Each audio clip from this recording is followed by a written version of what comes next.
미국 의회에서 공화 민주, 양당이 예산안을 놓고 충돌하면서 연방정부의 일시적 업무 정지, 즉 셧다운 우려가 커지고 있습니다.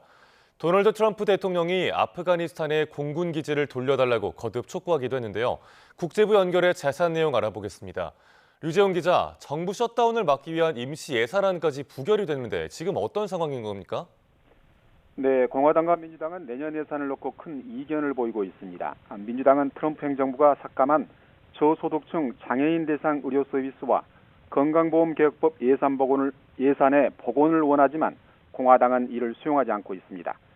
이달 30일까지 통과시키지 않으면 10월 1일부터 정부 셧다운이 됩니다. 그래서 협상 시한을 벌기 위해 공화당 주도로 11월 21일까지 지출을 현 순으로 유지하는 단기 지출 법안을 만들었는데 하원에서는 통과됐으나 상원에서 부결됐습니다. 임시 예산안마저 부결되자 트럼프 대통령은 민주당을 맹비난하고 있습니다. 이렇게 되자 민주당은 공화당 지도부가 대화조차 거부하고 있다며 트럼프 대통령에게 면담을 요청하고 나서 향후 협상 추이를 지켜봐야 할 것 같습니다. 또 트럼프 대통령이 아프가니스탄에 바그람 공군 기지를 돌려달라고 거듭 압박했다고요? 네, 그렇습니다. 트럼프 대통령은 앞서 지난 18일 미영 정상회담 후 기자회견에서 바그람 공군기지의 반환을 처음 촉구했습니다.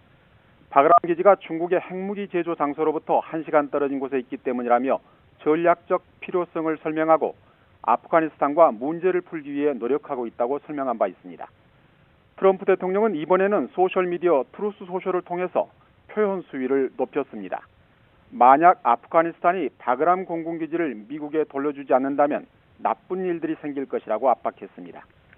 바그람 기지는 미군이 건설해 2001년부터 20여 년간 이어진 아프간 전쟁에서 핵심 거점으로 사용하다 지난 2021년 조 바이든 행정부 때 완전히 철수했으며 현재는 정부군을 무너뜨리고 집권한 탈레반이 장악한 상태입니다.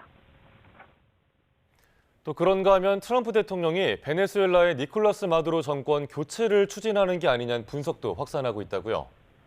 네, 미국은 현재 트럼프 대통령의 지시에 따라서 베네수엘라의 마약 카르텔에 대한 대대적인 단속을 벌이고 있습니다. 최근에는 카리브해에서 마약 카르텔 조직원이 탑승한 마약 운반선 3척을 폭격했습니다.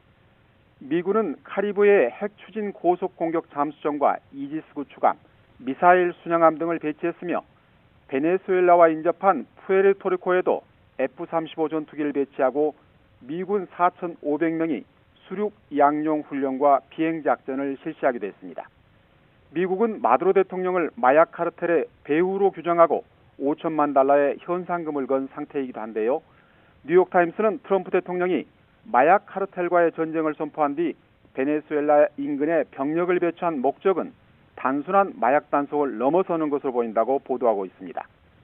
전문가들은 미국이 배치한 군사력을 감안할 때 마두로 대통령 정권 교체를 목표로 한 군사작전 가능성도 있다고 보고 있습니다. 지금까지 국제부에서 전해드렸습니다.